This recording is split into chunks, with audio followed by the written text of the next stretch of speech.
नमस्कार सभी सज्जनों, सभी संस्कृत प्रेमी सज्जनों, देवियों और संस्कृत के विद्यार्थियों को मेरा प्रणाम। मैं भाषा अध्यापक विपिन कोठारी आज एक बार फिर से आपकी सेवा में उपस्थित हुआ हूँ। शेमुषी भाग 1 जो कक्षा 9 की संस्कृत की उत्तराखंड बोर्ड की पाठ्यपुस्तक है, उसका पाठ 3 हम पहले पढ़ चुके थे, सोमप्रभम। आज उसका पाठ 4 कल्पतरु मैं आपकी सेवा में लेकर उपस्थित हुआ हूँ, आपकी सेवा में उपस्थित हुआ हूँ।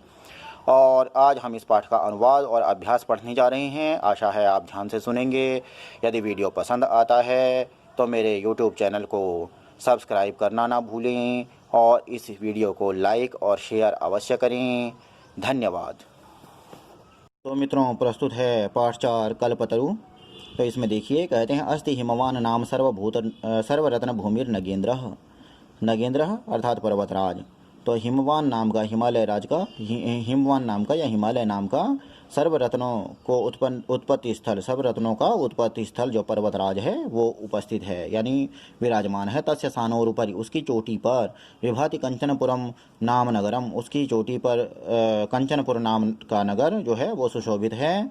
तत्र जीमूत केतुरिति श्रीमान विद्याधरपति ही वसति स्म, वहाँ पर जीमूत केतु नाम का श्रीमान विद्याधरों का स्वामी रहता था। तस्य गृहोद्याने कुलक्रमागतः कल्पतरुः स्थितः, उसके घर के बगीचे में कुल परंपरा से प्राप्त एक कल्पतरु स्थापित था। कल्पतरु का मतलब इच्छा पूर्ति करने वाला, कल्पनाओं को पूर्ण करने वाला जो वृक्ष होता है उसे ही कल्पतरु कहा जाता है।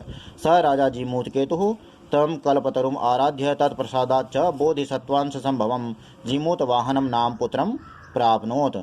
और उन्होंने क्या किया, उस राजा जीमूतकेतु ने उस कल्पतरु की आराधना करके और उसकी कृपा से बोधिसत्वांश से उत्पन्न, यानी बोधिसत्व के अंश से उत्पन्न जीमूत वाहन नाम के पुत्र को प्राप्त किया। स महान दानवीर सर्वभूतानुकंपी च अभवत्, और वह महान दानवीर और सब प्राणियों पर कृपा करने वाला हुआ। तस्य गुणैः प्रसन्नः स्वसचिवैश्च प्रेरितः राजा कालेन संप्राप्त यौवनम तम यौवराज्ये अभिषिक्तवान।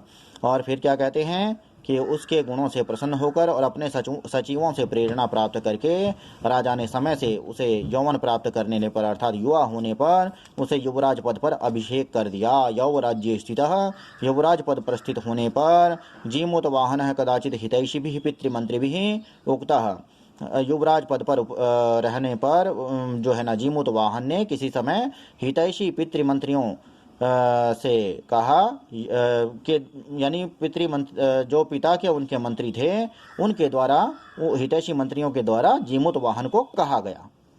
तो क्या कहा गया, हे युवराज, योऽयं सर्वकामदः कल्पतरुः तवोद्याने तिष्ठति स एव सदा पूज्यः, स तव सदा पूज्यः। तो कहते हैं युवराज, जो यह सब इच्छाओं को पूरा करने वाला कल्पतरु तुम्हारे बगीचे में विराजमान है, स तव सदा पूज्य, वह आपका सदा पूजनीय है। अस्मिन् कुले स्थिते, अस्मिन् अनुकूले स्थिते, इसके अनुकूल रहते हुए, शक्रोपि न अस्मान् बाधयितुं शक्नुयात्, जो इंद्र है वो भी हमारे कार्य में बाधा नहीं डाल सकता है यदि वो वृक्ष अनुकूल हो तो।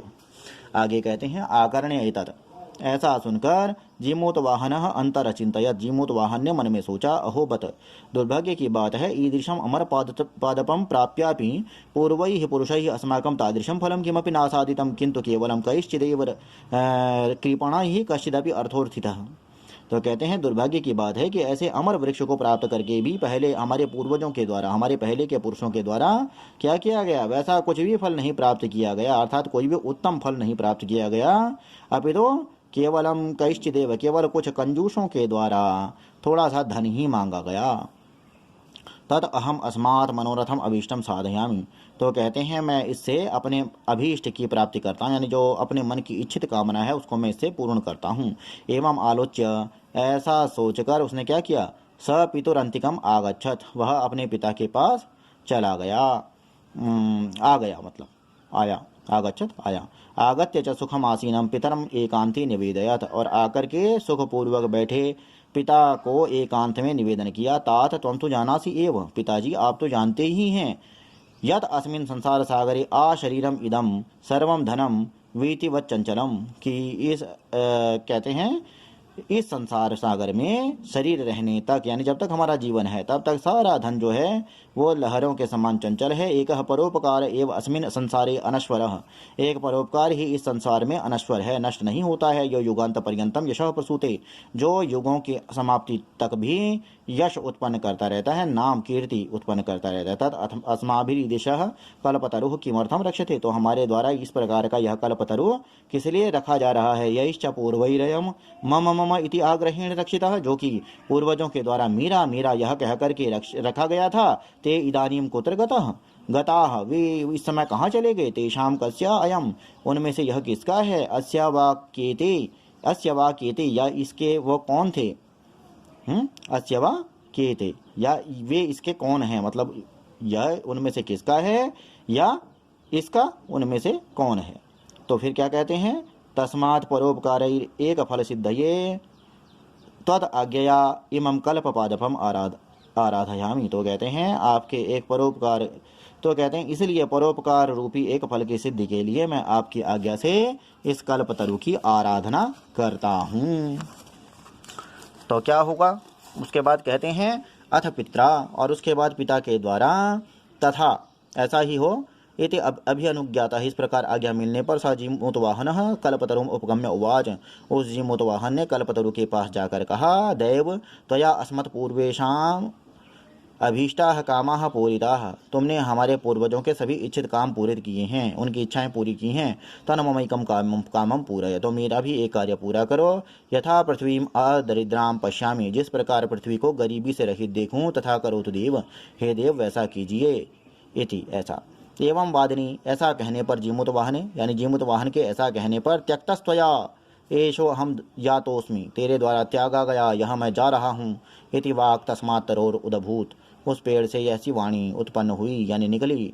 क्षणेन च स कल्पतरुः दिवं समुत्पत्य भुवि तथा वसूनि अवर्षत यथा न कोऽपि दुर्गत आसीत्, और क्षण भर में ही उस कल्पतरु ने आकाश में जाकर के क्या किया, भुवि पृथ्वी पर वैसी वस्तुओं की वर्षा की जिससे कि कोई भी गरीब नहीं रह गया। ततस्तस्य जीमूतवाहन से सर्वजीवानुकंपया सर्वत्र यशः प्रथितम्, और तब से उस जीमूतवाहन का सब जीवों पर अनुकंपा कृपा करने के कारण सब ओर यश फैल गया। और अब ये तो हुआ मित्रों इसका अनुवाद। और अब देखिए कल्पतरु के अभ्यास प्रश्नोत्तर। ये पहला प्रश्न हो गया, पहले प्रश्न के न तक भाग हो गए, फिर ये दूसरा प्रश्न हो गया।